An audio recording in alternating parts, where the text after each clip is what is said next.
Bonjour, bienvenue à tous. Je suis très heureuse d'être là avec vous aujourd'hui pour cette table ronde que Karine Gingras vient de vous présenter. Je vais vous redonner quelques détails. On va effectivement parler de crise sanitaire, mais aussi voir comment justement les entreprises engagées résistent peut-être mieux que les autres.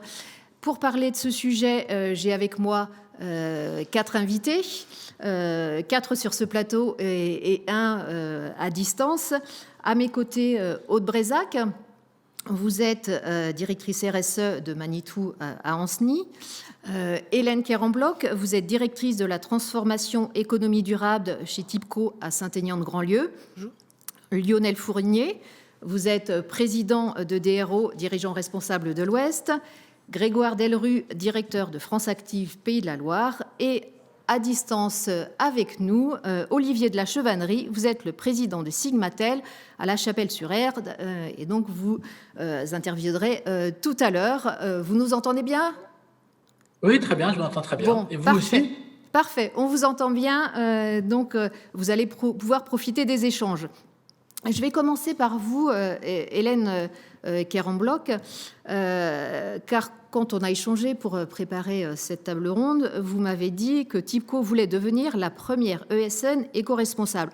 J'imagine donc que c'est un chemin que vous avez commencé à tracer il y a un moment déjà. Alors, du coup, est-ce que vous diriez que cet engagement que vous avez vous a aidé, vous aide mieux à traverser cette crise ? Je vais répondre oui, et puis je vais développer. Bonjour à tous. Effectivement, c'est un engagement qu'on a pris de longue date, cette transformation de TIPCO sur le chemin de l'éco-responsabilité. Donc, les premières étapes, ça a été déjà de s'engager sur une démarche de responsabilité sociétale d'entreprise. On peut la dater à peu près à 2012. Et puis, ça s'est traduit 2015-2016 par la labellisation Lucie, qu'on a obtenue pour 3 ans. Et puis, au bout de ce parcours-là, on s'est dit... comment, après cette transformation interne, cette implication des parties prenantes, on peut aller plus loin. Et on a décidé de travailler un sujet qu'on n'avait pas forcément travaillé autant qu'on le souhaitait, qui était le chemin autour de l'engagement environnemental. Voilà, puisqu'on était 14 001, certes, mais de là avoir un impact positif, c'était pas encore tracé. Et donc on a pris la décision avec la gouvernance de TIPCO, et on l'a annoncé début 2019. Donc d'aller vers d'être dans cette démarche de devenir une ESN éco-responsable qui prend à la fois soin de l'économie, bien sûr, mais aussi de l'humain et de la planète, et donc d'être sur un modèle beaucoup plus soutenable. Voilà. Et donc je suis passée d'une mission de directrice RSE qui animait cette politique RSE depuis plusieurs années à une mission de directrice de la transformation économie durable. Et donc ma mission, c'est au-delà de la transformation de nos processus internes pour justement avoir un impact positif déjà à travers une amélioration de nos processus, d'embarquer avec nous nos clients et de faire en sorte que chez eux aussi, le numérique ait un impact positif. D'avoir une vision globale, enfin d'aborder avec l'ensemble des parties toutes prenantes. Les composantes de la RSE et d'embarquer toutes les parties prenantes. Voilà, une vision systémique des choses. Et quand je disais, est-ce que cet engagement qui est déjà un petit peu ancien vous a aidé à mieux à traverser cette crise? Alors, on se dit, vous êtes dans le numérique, une ESN, alors vous aviez déjà les outils. Est-ce que c'est que ça? Est-ce que c'est parce que vous maîtrisiez les outils, notamment pour mieux gérer le télétravail? Ou est-ce que finalement, ça a été plus simple parce que déjà, il y avait cet engagement, cette culture peut-être du dialogue? Alors, sur le fait qu'on soit une ESN, forcément, sur la maîtrise des outils et la bascule en télétravail au mois de mars, ça a été plus simple et on avait déjà anticipé parce que 15 jours avant, on avait anticipé la bascule. Et donc, ça s'est fait assez simplement et notamment parce qu'on connaît aussi les outils collaboratifs. Et que de travailler à distance, ce n'était pas une problématique. D'autant qu'on est une entreprise qui est répartie sur l'ensemble du territoire, et de travailler avec nos agents, c'était déjà des habitudes. Donc, une entreprise étendue, puis avec différentes... On a 90 points de présence en France, donc travailler avec nos collègues qui sont à Lens, qui sont à Lyon, qui sont à Limoges, à Brest. Voilà, c'est des habitudes de travail, de ne pas forcément se déplacer, de se mettre dans la même salle. Donc ça, déjà, c'était... maîtrisé. Acquis, et puis ça s'est forcément développé, et on a continué à acquérir des compétences autour de ça. Mais au-delà de ça, je pense que le fait d'avoir mis en place cette démarche RSE, ça s'est traduit dans une démarche dans une culture d'entreprise qui était basée sur la confiance qui était aussi basée sur la transparence. Et pendant la crise, la direction a été très présente dans les messages pour accompagner, pour donner des explications sur ce qui se passait, où en était le bateau TIPCO, puisque c'était l'image qui a été reprise. Voilà, on était dans la tempête, certes, mais le bateau, il était costaud. Voilà, et par contre, il a besoin d'équipiers qui résistent, quelle que soit la situation dans laquelle ils étaient, qu'ils soient sur site, et on pensait bien à ceux qui étaient sur site, et qui faisaient en sorte qu'en tant qu'entreprise numérique, justement, on favorise le travail des autres entreprises qui avaient besoin de se connecter, et donc de faire en sorte que les réseaux des opérateurs fonctionnent, mais aussi que les utilisateurs dans les entreprises puissent continuer à se connecter, utiliser leurs outils. Donc une pensée forte pour eux, parce qu'il y avait quand même l'incertitude sur comment se transmettait ce virus, etc. Donc une attention forte de la part de la direction, et des points tous les matins. Et pour avoir échangé avec le directeur de la production des services de proximité, lui, ce qu'il retient de cette gestion de la crise, c'est la présence à ses côtés tous les matins, et à côté des responsables de production tous les matins, du DG, qui était là avec eux pour faire le point, en fait. Voilà. Donc une cohésion forte, et puis une habitude à échanger ensemble, et une transparence dans le dialogue social. Voilà. Ça, je pense que ça a aidé. Et puis côté TIPCO Télécom, on avait un DG qui était sur le site, voilà, qui a continué à se déplacer, aller voir les gars qui étaient au pied des pylônes ou qui étaient dans les centraux téléphoniques pour leur dire on est avec vous. Voilà. Et donc ça aide à...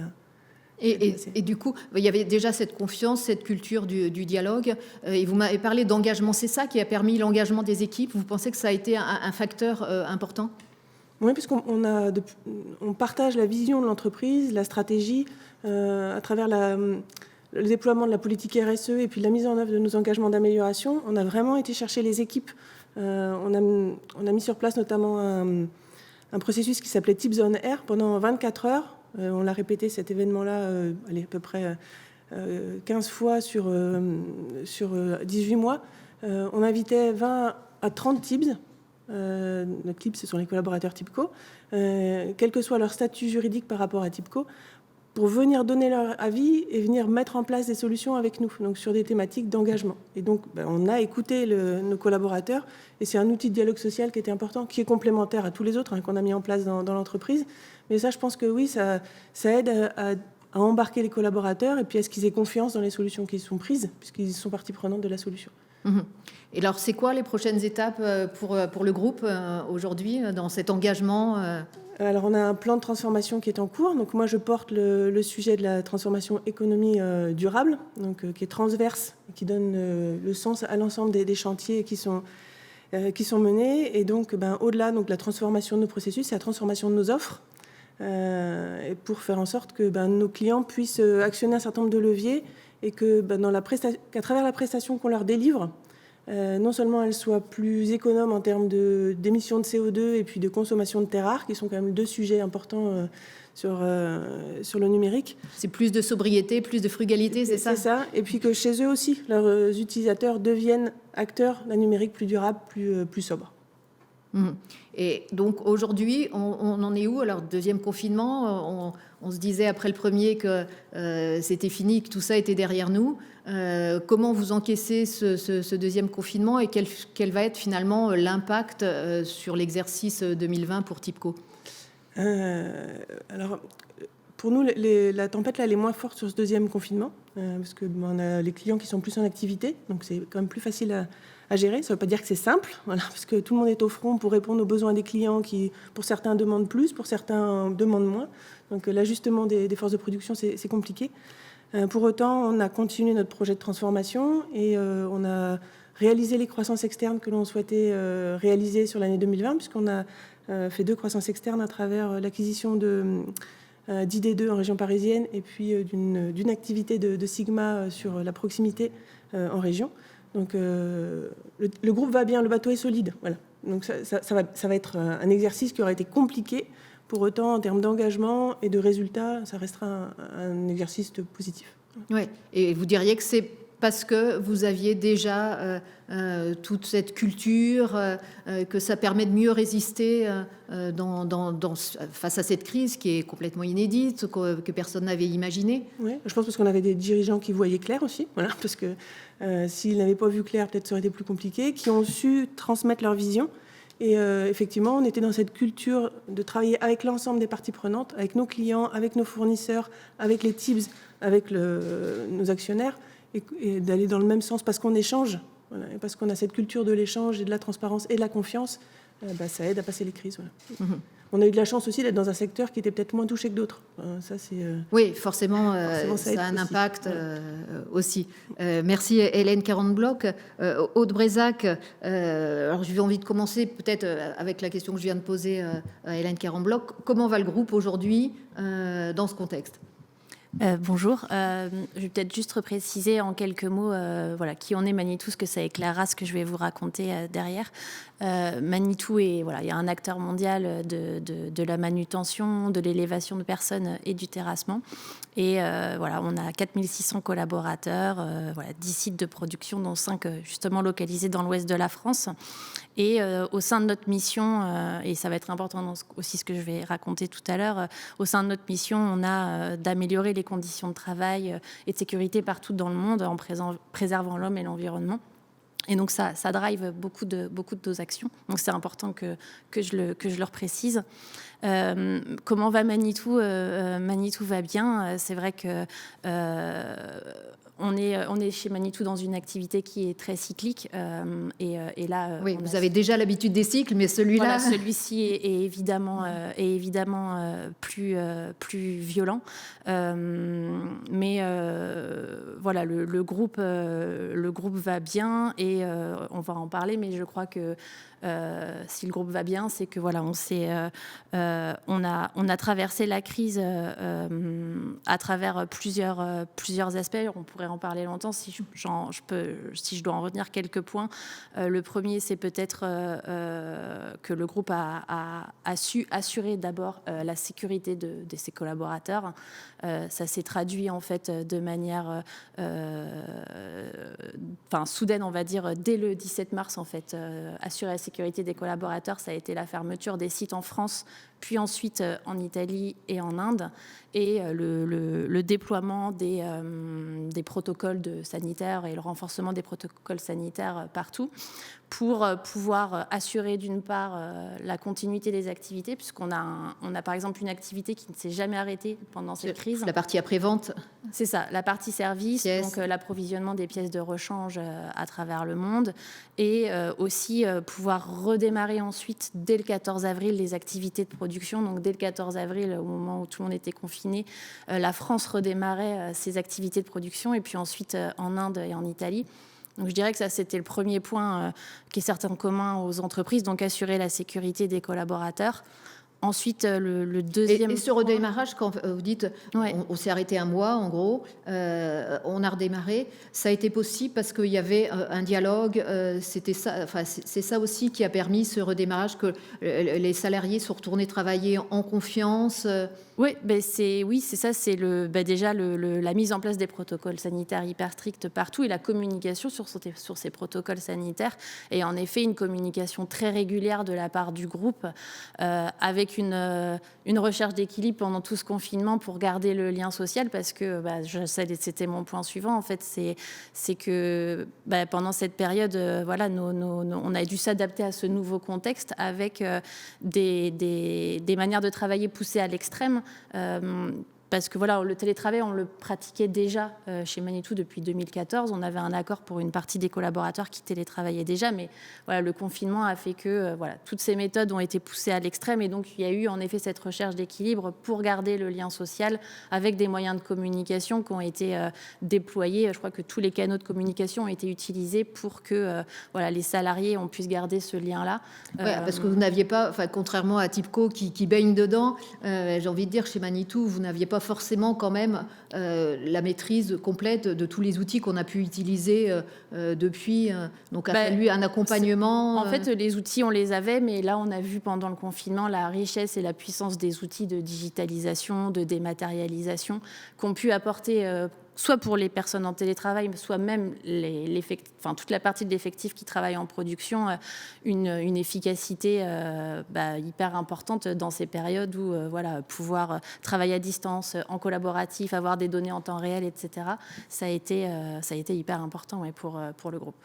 Mais ça a été plus facile à mettre en œuvre parce que il y avait ce dialogue, le lien que vous avez continué à avoir avec les équipes et la transparence qui était des choses qui étaient déjà installées Oui, tout à fait. Ouais, tout à fait. Il y a déjà beaucoup de communication qui est faite à travers plein de forums chez Manitou et plein d'outils. Et ça a été juste renforcé, déployé et fait de façon plus régulière pendant cette période-là. Et est-ce que vous diriez, donc, vous allez encaisser, il y aura une baisse sur le chiffre d'affaires, mais après, je crois, 3 années de forte croissance, donc vous étiez un petit peu déjà dans un retournement de cycle. Oui. Donc, est-ce que vous diriez que cette baisse va finalement être moins importante qu'elle aurait pu l'être parce que vous êtes une entreprise, un groupe engagé qui avait déjà commencé cette transformation ? Oui, ça, j'en suis convaincue. Je parle pour Manitou, mais je pense que pour toutes les entreprises, les entreprises qui sont responsables, je pense, traversent mieux les périodes de crise. Et justement, ces activités de stop and go, en fait, elles sont plus résilientes. Et elles ont aussi, et je crois que c'est le cas de chez Manitou, quand elles sont bien préparées et qu'elles sont responsables, en fait, elles vont avoir des perspectives de rebond plus rapides. Et donc je crois que Manitou, sur les sujets de RSE, qui a anticipé pratiquement aussi depuis 2012 ces sujets, tout ça nous permet aujourd'hui de garder une longueur d'avance et donc de mieux rebondir. Et puis, en tant qu'entreprise responsable, je crois qu'on a aussi traversé cette crise parce qu'on a des bases solides chez Manitou. Il y a déjà les hommes et les femmes du groupe, donc des salariés qui sont hyper engagés. Et l'engagement, c'est pas quelque chose de conceptuel chez Manitou, c'est quelque chose qu'on mesure, qui est très fort. Et donc ça, je crois que ça a été une des forces et qui reste une force chez Manitou. Et d'ailleurs, dans nos valeurs, on retrouve la passion, l'engagement, et c'est vraiment un fort levier chez Manitou. Et le deuxième point, c'est nos partenariats. On a des partenaires solides sur lesquels on travaille avec notre chaîne de valeur depuis des années.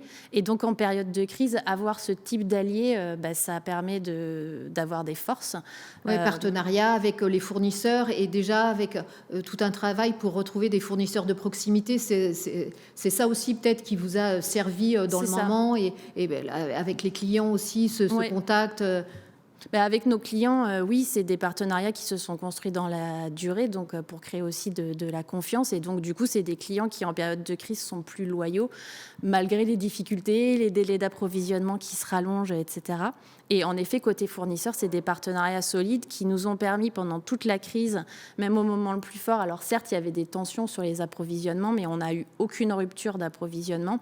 Et ça, c'est dû à plusieurs raisons. En effet, il y a le tissu de fournisseurs local qui est très important et qui a permis ça, mais il y a aussi le fait que sur certains composants, on évite aussi d'être dépendant, d'avoir cette dépendance vis-à-vis des fournisseurs et vice-versa entre Manitou et ses fournisseurs.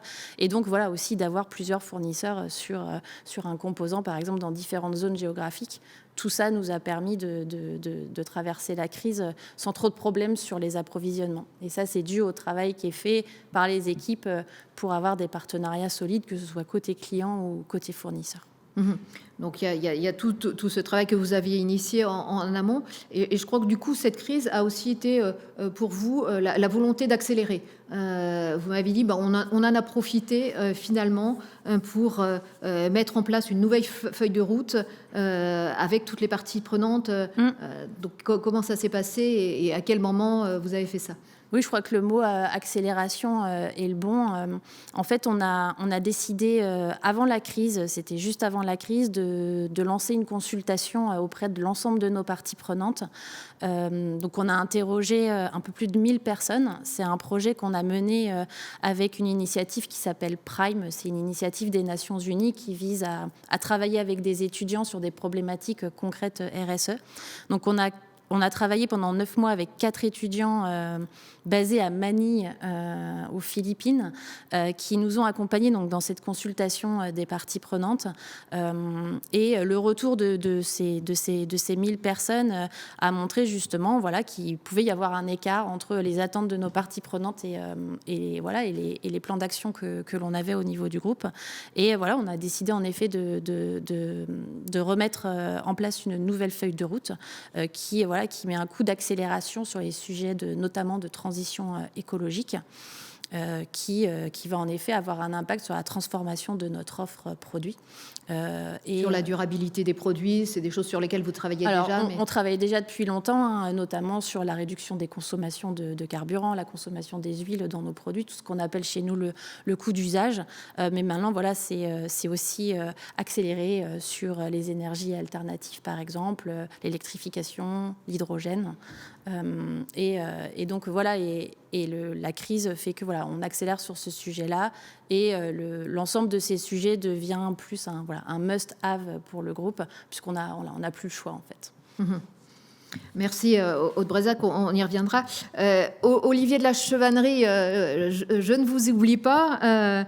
Si on vous a choisi sur cette table ronde pour témoigner, c'est parce que Sigmatel est aussi une entreprise engagée. Vous êtes membre de DRO, vous êtes signataire du Global Compact France, vous êtes une entreprise qui prend soin de ses salariés, qui se donne le temps, qui est un peu... Alors, est-ce que vous diriez que tout ça vous permet aujourd'hui de mieux traverser cette crise que d'autres ? Alors, en fait, peut-être qu'il faut revenir sur le terme d'entreprise engagée. L'entreprise engagée dans la RSE, si vous voulez, c'est une entreprise qui a mis finalement dans son plan stratégique une grande part qui est réservée à la RSE. Et aujourd'hui, on traverse un vrai tsunami économique. C'est-à-dire que si on prend un plan stratégique, vous avez la stratégie économique de l'entreprise et puis la stratégie RSE. Aujourd'hui, sur la stratégie économique des entreprises, nous sommes vraiment dans un vrai doute. C'est-à-dire qu'aujourd'hui, les chefs d'entreprise sont en plein doute. Et finalement, dans la stratégie globale, il leur reste finalement la stratégie RSE. Et cette stratégie RSE, là, il n'y a pas de doute. C'est-à-dire que nous sommes engagés, en fait, finalement, nous, chefs d'entreprise, dans la RSE, et ça devient ce sur quoi on s'appuie aujourd'hui, tellement on doute du côté économique. Alors, ça, c'est la première chose. Chez Sigmatel, si vous voulez, on est dans la RSE, comme vous le dites, depuis très longtemps, avec une particularité, c'est-à-dire que nous sommes 350 salariés, nous sommes sur tout l'ouest de la France, et nous avons 150 actionnaires. Et en fait, ce côté social que nous avons choisi, c'est-à-dire d'avoir une part des actions de l'entreprise réservée aux salariés, fait que les salariés ont confiance. Si je suis actionnaire, j'ai confiance. Et cette confiance, aujourd'hui, on en a besoin. On a besoin de pouvoir dire à nos salariés, eh bien, écoutez, voilà, vous avez une part de l'entreprise, donc l'entreprise appartient finalement à une famille et puis les salariés. Donc, on se donne le temps, on traverse une période difficile, on fait ça en toute transparence pour garder la confiance. C'était une part très, très importante de notre choix. Je doute, mais en même temps, j'ai confiance parce que j'ai confiance sur le socle de valeurs sur lequel je me suis appuyé. Et... Oui, je vous en prie. Allez-y. Non, on l'a entendu avec les deux premiers témoignages, effectivement, cette confiance, la transparence, on retrouve beaucoup ces thématiques-là. Je vois Lionel Fournier acquiescer, je vais venir vers vous après, mais c'est vraiment un élément important qui permet, c'est un amortisseur, vous diriez, ça permet d'encaisser mieux dans le moment et se dire, bon, ok, c'est difficile, mais on va rebondir, on va y arriver. Vous savez, dans la RSE, il y a le mot, le R, c'est la responsabilité. Et je trouve que les entrepreneurs engagés, eh bien, prennent toutes leurs responsabilités. Et la première des responsabilités, c'est d'être transparent, c'est d'assumer et c'est de donner la confiance. Et donc, je pense que la grande qualité de tous nos entrepreneurs engagés, justement, c'est de pouvoir être transparent. Tout à l'heure, j'ai entendu des webconférences qui avaient été organisées pour prévenir les salariés et parler aux salariés de la situation. C'est exactement ce que nous avons fait. Je ne cache pas qu'on ne l'avait jamais fait. On a fait des webconférences avec nos salariés. On avait 250 salariés à webconférences qui ne nous étaient jamais arrivés. Et on leur a dit, c'est difficile. Il va y avoir du sang et des larmes peut-être, mais nous sommes solides. C'était une façon de leur dire, voilà, vous êtes dans une société qui vous appartient, qui traverse vraiment au niveau économique, c'est extrêmement difficile, mais voilà, nous sommes solides. Et je pense que notre engagement sociétale, si vous voulez, a fait que les salariés ont confiance et donc, quelque part, on leur rend cette confiance en leur disant, voilà, aujourd'hui, on traverse un moment difficile, nous sommes au pied du mur et le mur qui est à gravir est difficile, mais faites-nous confiance. Voilà. Et je pense que ça a apporté énormément de choses. Et on a été un peu plus loin que ça, puisque dans le S de la RSE, il y a le sociétal et le social. Et si vous voulez, on a pendant la période de confinement, on a recruté 6 personnes, hein, donc on était arrêté, mais on a quand même recruté 6 personnes. Et en septembre, on a recruté les 15 alternants qu'on recrute chaque année. C'est-à-dire qu'on a continué, parce que c'est notre engagement, vous voyez, on s'appuie sur ce socle de l'engagement en disant, mais c'est pas parce qu'on traverse une période difficile qu'on ne va pas continuer à recruter. Donc, on a eu nos 15 alternants qui sont arrivés. Ça veut dire que j'ai un doute économique aujourd'hui dans mon entreprise, il est clair. On fait moins 20 en chiffre d'affaires, on a notre résultat qui est divisé par 3. Mais mon socle de valeur, lui, il est resté intact. Et donc, je continue à recruter, je continue à recruter des gens en alternance, je continue à recruter des jeunes, je continue à les former. D'ailleurs, je pense que Lionel Fournier pourra en parler tout à l'heure, mais au sein de DRO, on a bien senti que énormément de chefs d'entreprise engagés ont continué à recruter des jeunes, malgré le doute économique. Vous voyez, il y a un vrai... Ce socle de valeur, en fait, pour faire simple, je vous dirais, quand vous me posez la question, est-ce que les entreprises engagées sont-elles plus résilientes?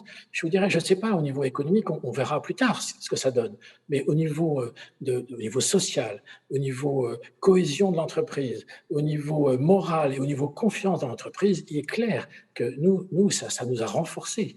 Alors aujourd'hui, on espère qu'avec ce socle de valeurs qui nous a renforcés dans cette crise, eh bien, on espère que ça ira mieux au niveau économique. Mais vraiment, ça a été un plus. En fait, si vous voulez, cette direction qu'on a prise dans la RSE, aujourd'hui, on a une direction économique, on ne sait pas où on va. Mais par contre, la direction de la RSE, finalement, c'est, voilà, on y est engagé. Et quand je connais ma direction, pour moi, ce n'est pas difficile. Hein, j'y vais sans hésitation et j'emmène tout le monde avec, quoi. Donc, je pense que les entreprises engagées ont pu, dans cette crise, en fait, s'appuyer sur leurs valeurs RSE. Finalement, c'est un peu le seul endroit où elles ne doutaient plus. Oui, c'est ça, l'engagement, les valeurs, c'est ça qui vous permet finalement de tenir, d'encaisser ce moment difficile en vous disant, derrière, il y a un rebond. Pour l'instant, voilà, on mobilise les équipes, on garde cette perspective et on se dit que demain, ça va aller mieux, qu'on va être en capacité de rebondir. Exactement. En fait, on en a fait une cohésion sociale. Et cette cohésion sociale nous rend plus forts pour rebondir. Vous savez, aujourd'hui, je ne peux pas vous dire ce que sera l'année 2021, 2022, mais j'espère que ça ira beaucoup mieux. Mais en même temps, je suis en train de recruter, parce que j'ai confiance, je recrute des gens que j'aurai formés pour l'année 2021-2022. Ça veut dire que mon socle de valeurs devient finalement les gens de demain. Par mon socle de valeurs, je les recrute aujourd'hui. C'est tout à fait intéressant. Mmh. Lionel Fournier, l'engagement, les valeurs, la confiance, c'est tout ça qu'on retrouve dans les entreprises engagées, que vous retrouvez dans les entreprises qui sont membres de DRO. Peut-être 2 mots sur DRO, c'est combien de membres aujourd'hui Alors aujourd'hui, DRO, et je vais parler d'abord de DRO Nantes Atlantique, puisque d'autres DRO sont en train de se créer sur d'autres territoires, à Rennes, à Brest, à Angers, et on va essayer... Vous essaimez. Essaimer. Après, on va se poser le problème de remplacer le haut de ouest, mais peut-être que, comme la France est l'ouest de l'Europe, on va peut-être pas y toucher. Voilà. Donc ça essaime. Sur Nantes Atlantique, hein, qui est j'allais dire, le DRO historique, on a environ 120 membres. On a 3 ou 4 entreprises nouveaux membres chaque mois. Donc, je vais peut-être rejoindre ce que ça s'accélère avec la crise sanitaire. Oui, ça s'accélère. Oui. Voilà, on a été un peu étonnés. Il a fallu d'ailleurs qu'on modifie un peu nos process de recrutement parce qu'on était un peu débordés. 3-4 entreprises qui viennent nous rejoindre chaque mois. Et je parle bien que de Nantes Atlantique. Donc, ça fait 10 ans que DRO existe. Et l'idée des fondateurs, des créateurs de DRO, c'est vraiment de faire en sorte que la responsabilité sociétale, après on peut y mettre plein de choses derrière, sociale et sociétale et environnementale, mais je vais mettre aussi environnemental, soit au cœur des stratégies des entreprises. C'est ce que évoquait Olivier tout à l'heure. Ça ne soit pas à côté, un must-have qu'on fait une fois qu'on a tout fait. C'est vraiment que ça soit quelque chose qui infuse la stratégie de l'entreprise, c'est-à-dire l'offre qu'elle va proposer, la proposition de valeur, les modèles économiques, et puis aussi la manière dont elle va produire et distribuer ses services. Donc c'est ça le fil qui est tiré depuis 10 ans. Donc ça veut dire que ça doit être porté par les dirigeants, oui, pour que ça infuse. Alors c'est intéressant votre question. Effectivement, ça doit être porté par les dirigeants et on est en train de faire une mue sur ce sujet-là. Parce que jusqu'à présent, DRO, c'était avant tout, et ça demeure, une association de dirigeants. Donc il y a un point qu'on vérifie avant d'accepter un nouveau membre chez DRO, c'est l'implication du ou des dirigeants. Si les dirigeants nous disent moi j'ai pas trop le temps mais je vais vous envoyer quelqu'un, c'est pas la peine. Par contre, c'est là qu'on est en train de changer. On considère qu'il faut impliquer toute l'entreprise et via en particulier nos scénarios de transition avec les 11 chantiers que nous avons mis en œuvre, on implique de plus en plus dans la vie des héros, dans le travail de DRO, les collaborateurs des entreprises. Mais on essaye d'articuler parce qu'il faut que ça vienne de la direction, des dirigeants. Et du coup, aujourd'hui, les membres de DRO, est-ce que vous avez le sentiment qu'ils s'en sortent globalement mieux que les autres? Alors j'imagine, on l'a dit, ça dépend des secteurs d'activité, ça dépend des tailles d'entreprise, ça dépend de la maturité de l'entreprise, de l'ancienneté, enfin, il y a plein de facteurs, mais quel constat Le constat, je pense qu'il faut avoir la sagesse c'est pas pendant les opérations qu'on fait les retours sur d'expérience, mais on peut déjà commencer à parler des observations qu'on peut faire. Vous l'avez dit, ça dépend beaucoup. Je crois que quoi qu'on fasse, de toute façon, il y a quand même des réalités de secteur économique. Il y a des secteurs qui sont à l'arrêt. Le numérique, mais dans lequel on a l'impression que tout le monde pourrait voler. Et puis il y en a d'autres où c'est nettement plus compliqué. L'aéronautique, par exemple, c'est plus compliqué. Où là, ça décolle pas, effectivement, pour pas faire l'événementiel. Donc là, c'est très compliqué, même si, Par contre, on voit des choses. Tout ce qui a été dit tout à l'heure sur les 3 précédentes interventions, et puis Grégoire pourra compléter évidemment, on voit bien que c'est pas au moment où tout le monde doute, où tout le monde est dans le flou, où tout est anxiogène qu'on essaye de créer la confiance. Si on ne l'a pas créé avant, en particulier avec les collaborateurs, avec les clients, avec les fournisseurs, c'est un peu tard pour le faire et on va à la catastrophe. C'est important ce que vous dites là. Et oui. Et là, on a bien vu que, je pense en particulier aux collaborateurs, à partir du moment où, pour beaucoup, on a dû, pour une partie d'entre eux, ceux qui pouvaient le faire, les faire télétravailler. Si vous n'étiez pas auparavant dans un cadre de confiance dans lequel vous pouviez laisser l'autonomie, évidemment, là, ça partait mal.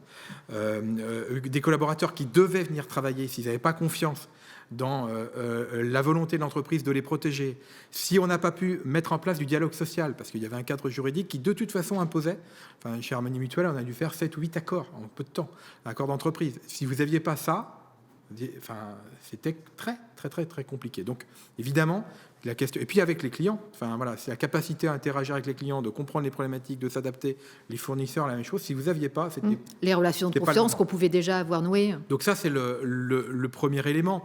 Et puis, on voit bien aussi que certains, parce qu'ils avaient des réflexions sur les questions d'impact social et environnemental, et ça je l'ai vu par exemple dans une entreprise membre de DRO, une petite entreprise mais qui compte, qui travaille dans la communication événementielle, qu'au contraire, elle avait déjà cette réflexion-là et qu'elle a adapté son offre, elle a transformé son offre qu'elle avait vis-à-vis de ses clients pour justement... porter les sujets et que la question environnementale soit mieux traitée, et c'est ce qui lui a permis à ce jour de se démarquer, d'avoir quelque chose de différenciant et normalement d'avoir validé son chiffre d'affaires 2020 et 2021, ce qui dans le secteur est quand même très complexe. Donc ça peut être aussi un élément de différenciation. Oui, ce que vous dites, c'est que les entreprises qui sont déjà engagées ont cette capacité à s'adapter plus facilement aux situations. Oui, puis vous voyez, je pense que on l'a vu pendant le premier confinement, mais je pense que ça restera. Il y a quand même l'idée que cette crise-là, moi, s'il y a un premier constat, un premier enseignement, c'est que dans le monde dans lequel on était jusqu'à présent, dans lequel on avait tous le sentiment, à titre individuel ou à l'entreprise, de relativement maîtriser les choses, même si on parlait d'un monde qui bouge, mais quand même, on avait quand même des éléments à peu près tangibles sur lesquels on pouvait s'appuyer. Et puis on avait quand même l'impression que notre organisation sociale, notre richesse économique, nos capacités technologiques globalement pouvaient nous protéger et faire en sorte qu'on s'occupe de notre business sans trop se préoccuper voilà, de tout. Là, on voit bien que malgré tout ça, on a été quand même très mis en danger. Et on a arrêté la France, mais pas que la France. Je crois qu'en avril, il devait y avoir quasiment 3 milliards d'êtres humains qui étaient confinés. Donc voilà, donc ça a été quand même quelque chose. C'est pas pour rien qu'on a parlé beaucoup de tsunami. Voilà, donc je pense qu'on va de toute façon se dire qu'on ne peut pas aujourd'hui, que ce soit à titre individuel, que ce soit en entreprise, dire je peux compter sur mes forces seul pour me débrouiller, et de toute façon il y a une organisation qui fera que je vais pouvoir voilà, être protégé, et donc je me préoccupe que de moi. On voit bien que la question des interactions collectives, de la protection que peut offrir la solidarité au niveau local, territorial, avec les clients, avec les fournisseurs, à titre individuel, avec le quartier, etc., je pense que c'est des choses dont on va se dire que c'est essentiel et qu'on va intégrer de plus en plus dans notre vision. Et donc, c'est des valeurs qui, je pense, vont petit à petit s'installer parce qu'on sait que d'autres crises, on peut en avoir. Enfin, quand on regarde la question environnementale et qu'on essaie de se documenter avec la vraie connaissance, on voit bien que d'autres virus, on peut en avoir parce que contrairement à ce qu'on vous disiez tout à l'heure, et c'est pas un reproche parce qu'on a tous été surpris, mais quand même, quand on prend le temps de regarder ce qui était écrit dans des rapports scientifiques, encore peu de temps, y compris en France, le fait qu'il y aurait une épidémie liée en particulier à une zoonose, c'était écrit. On n'a juste pas voulu le voir. Donc je pense que cette idée qu'on ne veut pas voir ça, pour une partie, elle va disparaître, pour une partie, parce qu'on restera quand même avec un peu d'insouciance. Donc voilà, les événements climatiques, on les voit, l'attention sur les ressources naturelles, on les voit, et donc on se dit... Voilà, penser que c'est le système global qui va nous protéger, je pense qu'on sait que c'est pas ça. Donc il va falloir que chacun on y prenne notre part. Et je pense que ça va rester. Alors, vous le disiez, c'est difficile de tirer des enseignements, mais on va quand même essayer de voir ce qu'il en est. Grégoire Delrue, à l'occasion de cette crise sanitaire, vous avez initié une étude. Donc, on en est où? Pourquoi? Comment? Qui est-ce que vous avez interrogé? Et est-ce qu'il y a déjà des premiers éléments qui ressortent? Oui, bonjour. Peut-être d'abord, il faut que je remette le contexte. Resituer voilà, France Active. Nous représentons France Active en Pays de la Loire. France Active, c'est un groupe national qui accompagne 60 000 entreprises par an en conseil et en financement.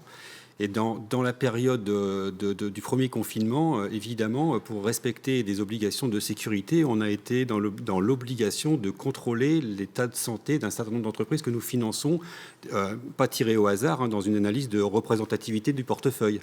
C'est ça le point de départ. Et à la sortie du premier confinement, les analyses que nous avions faites, c'est-à-dire des interviews des dirigeants, d'analyse de leurs comptes, etc., nous faisaient apparaître que les entrepreneurs engagés, c'est ceux que nous accompagnons, ne semblaient pas plus en difficulté que ce qu'on aurait imaginé qu'ils puissent l'être à la sortie du confinement. Ça nous a quand même fortement interrogés sur est-ce qu'ils sont différents des autres. Et du coup, avec le cabinet Catalyst Conseil, on a monté un partenariat pour mettre en place une étude pour analyser cette situation et regarder si les entrepreneurs engagés, puisque c'est notre baseline, c'est ceux que nous finançons, avaient quelque chose de différent des autres en termes de résilience. Pour ça, on a mené plusieurs travaux. On a commencé, parce que c'est absolument pas fini. Lionel fait partie du comité qui nous accompagne dans ce sujet-là. On a fait des entretiens approfondis avec des dirigeants.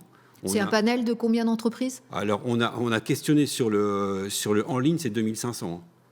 Donc, sur le premier test, c'était une centaine. Sur les interviews, ça sera une vingtaine d'entreprises qui sont évidemment regardées de façon différenciée. Il ne s'agit pas d'aller regarder que celles qui vont dans notre sens. Ça serait trop facile. On va prendre que les dirigeants qui vont bien et puis on va se dire, regardez, l'entrepreneuriat engagé, il va mieux. Oui, vous êtes méfié des biais de confirmation, absolument, c'est ça? On s'est absolument méfié du biais de confirmation. Donc on regarde aussi les entreprises qui ne sont pas engagées pour voir s'il y a une différenciation dans leur résilience.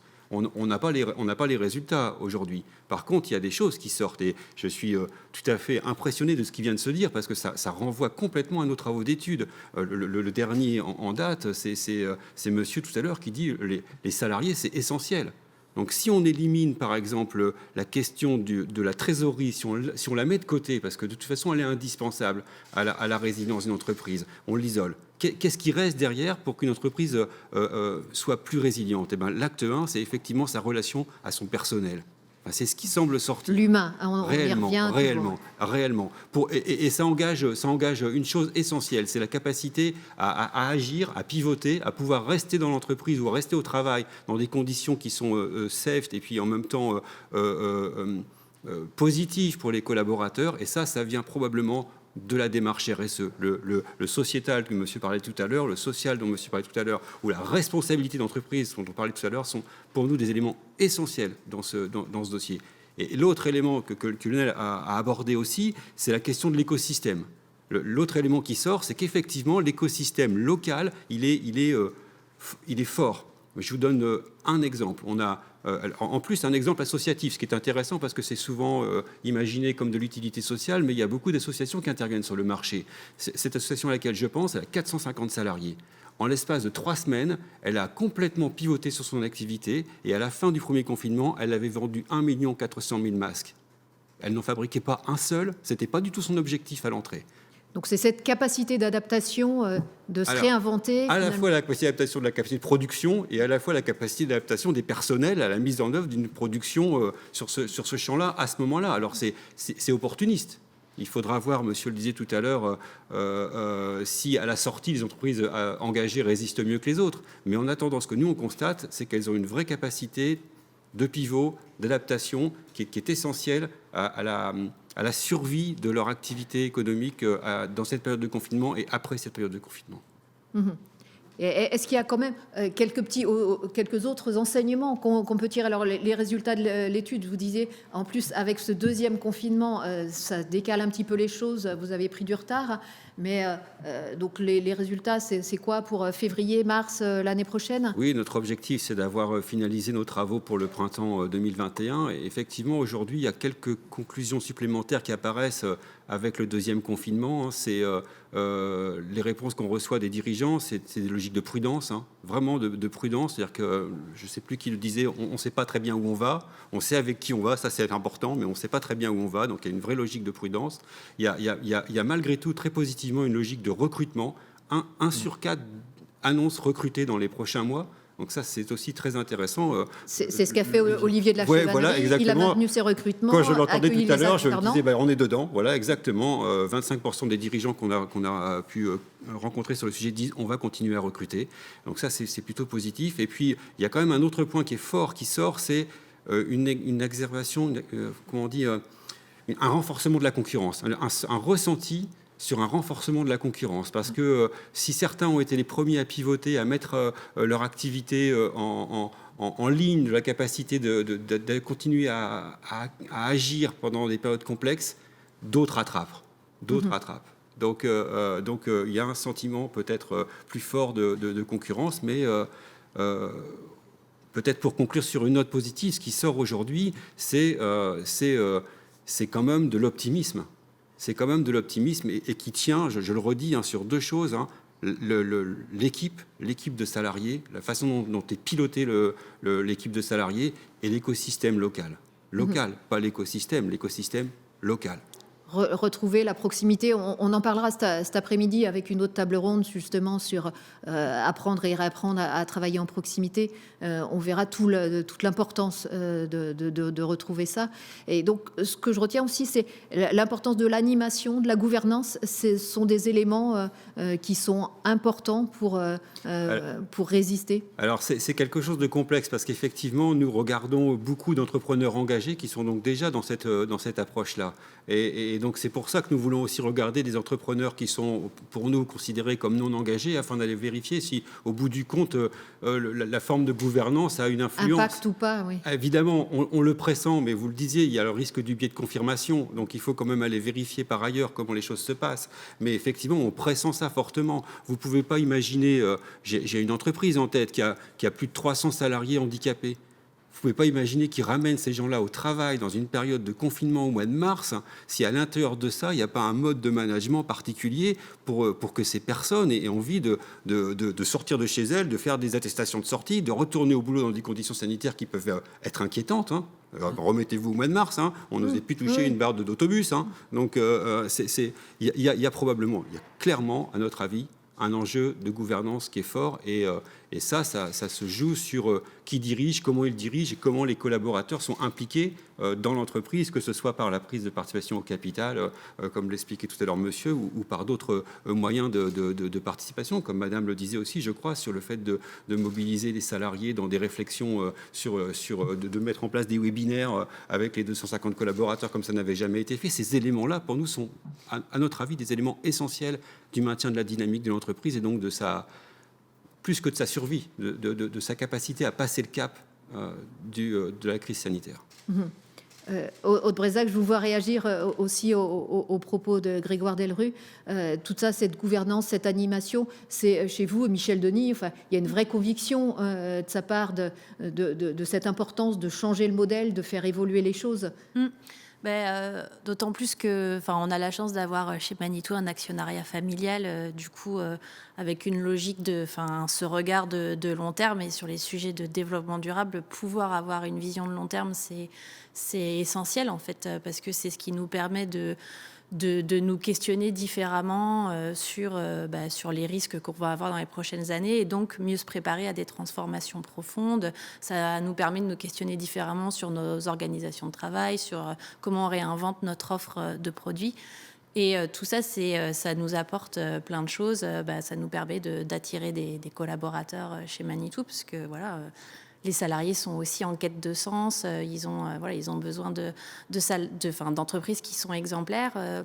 On voit que ça nous permet de nous différencier de nos concurrents, le fait d'avoir préparé ces sujets, d'avoir préparé le terrain depuis plusieurs années.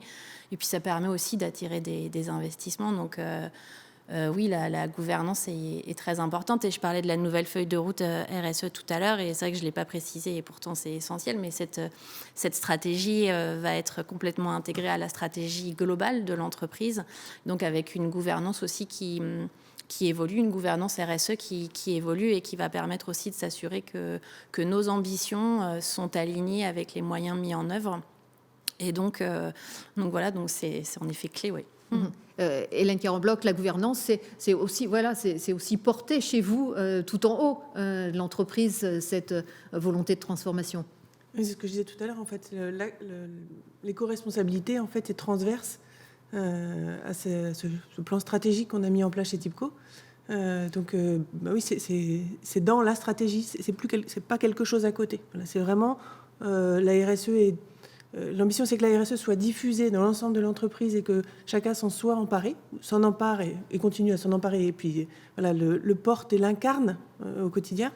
Et puis, qu'on ait cette vision globale et que soit la RSE ou l'éco-responsabilité, qui est un petit peu ce que nous, on a mis comme étape après, ça reste transverse à la stratégie de l'entreprise et que ce soit dans l'axe du sens et que ce soit le sens que l'on partage avec les collaborateurs qui sont impliqués. Juste une anecdote, c'est que nos clients nous ont félicités pendant la crise, justement pour l'engagement de nos collaborateurs. Parce que comme ils avaient confiance sur les moyens qu'on avait mis à leur disposition pour les mettre en sécurité dans leur travail, même si c'était pas simple au quotidien d'aller trouver un hôtel, de quoi manger au début du confinement, ça pour les gens en déplacement, c'était juste le casse-tête de tous les jours. Malgré ça, ils sont allés travailler. Personne n'a mis un droit de retrait qu'ils auraient pu exercer. Ils avaient le droit et ils étaient encouragés à le faire s'ils ne se sentaient pas en sécurité. Et donc, nos clients nous ont dit votre engagement, il est vraiment impressionnant, quoi. Et c'est ça qui a permis la continuité d'activité. Bien sûr. Et puis, les autres qui étaient en retrait, voire en chômage partiel, parce que c'était le cas pour un certain nombre de collaborateurs, ont continué à suivre l'actualité de l'entreprise. Et de voir nos collègues engagés sur le terrain et ces retours des clients, ça donne envie de continuer. Et puis quand on peut reprendre l'activité, on est encore plus motivé, encore plus envie d'aller construire demain. Lionel Fourlier, on va arriver à la conclusion. Vous diriez aussi que cette transformation, il faut du temps. Aude Brezak disait que l'importance de l'actionnariat familial qui permet de donner ce temps long, ça c'est un élément important. Oui. De toute façon, il y a une cohérence. Quand on veut agir sur les questions RSE, ou je dirais sur améliorer et son impact social et environnemental, il y a une cohérence. On ne peut pas se focaliser sur une chose. On voit bien que tout est lié, alors avec des importances différentes, avec des choix qui peuvent être faits par l'entreprise. Mais effectivement, la question de la gouvernance, elle est centrale. On ne peut pas imaginer vouloir agir pour le bien commun, parce qu'on a parlé aussi d'entreprises à mission. une entreprise se donne cette mission-là ou se donne cette ambition et que derrière, elle n'a pas organisé une gouvernance un minimum partagée avec ses parties constituantes, que sont les actionnaires, que sont les dirigeants et que sont les salariés, il y a peu de chances pour que ça fonctionne. Il y a peu de chances pour que ça soit crédible. Donc oui, la question de la gouvernance est très importante. Et de ce temps long, Oui. c'est ce qu'on peut retenir de l'échange qu'on a. Grégoire Delru, oui. Oui, moi, j'aimerais juste conclure mon propos en disant qu'on n'observe pas pour observer, hein. On observe pour regarder sur l'avenir. L'intérêt de regarder dans le rétroviseur, c'est de préparer l'avenir, hein. C'est vraiment ça l'enjeu. Alors, l'expression qu'on utilise aujourd'hui, c'est un clin d'œil, hein, c'est retour vers le futur. Et c'est réellement ça qui nous importe, hein. Sinon, ça n'aurait pas d'intérêt de la sortie de se dire les entrepreneurs engagés vont mieux ou moins bien. Oui, et alors ? C'est qu'est-ce qu'on va en faire demain pour accompagner le développement des entreprises sur notre territoire. De toute façon, la responsabilité, elle est souvent vue comme un moyen pour l'entreprise de durer. Donc, effectivement, voilà, ça s'installe dans le temps. C'est pas pour se faire plaisir, hein. Ça peut être des convictions personnelles. Mais je crois qu'avant tout, les dirigeants qui veulent travailler sur l'impact social et environnemental, c'est pour assurer la pérennité de l'entreprise. Alors, c'est vrai que les entreprises familiales, il y a a priori cette préoccupation-là, mais chez les autres, c'est ça aussi qui guide.